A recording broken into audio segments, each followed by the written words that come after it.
বিসমিল্লাহির রহমানির রহিম।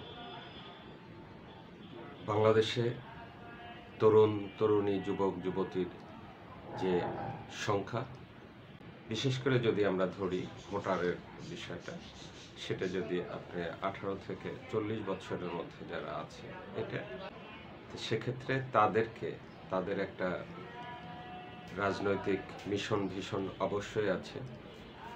তারই আলোকে তাদেরকে যে কোনো দলের পক্ষে টানতে হলে তাদের মেন্টালিটি বুঝতে হবে, তাদের মানসিকতা বুঝতে হবে। তাদেরকে আপনি যদি আপনার পক্ষে, আপনার দলের পক্ষে আনতে চান, তাদের মানসিকতা আগে বুঝতে হবে। তারা গত 17 বছর যেভাবেই গড়ে উঠেছে, পড়ালেখায়, সামাজিক অবস্থান থেকে, বিভিন্ন প্রতিবন্ধকতা থেকে, তারা কিন্তু এখন সবচাইতে একটা জায়গা খুঁজবে, সেটা হচ্ছে আস্থার জায়গা, বিশ্বাসের জায়গা। সেই আস্থা এবং বিশ্বাসের জায়গা যখন তারা ইনশিওর করতে পারবে, তখনই কিন্তু তার পক্ষে যাবে।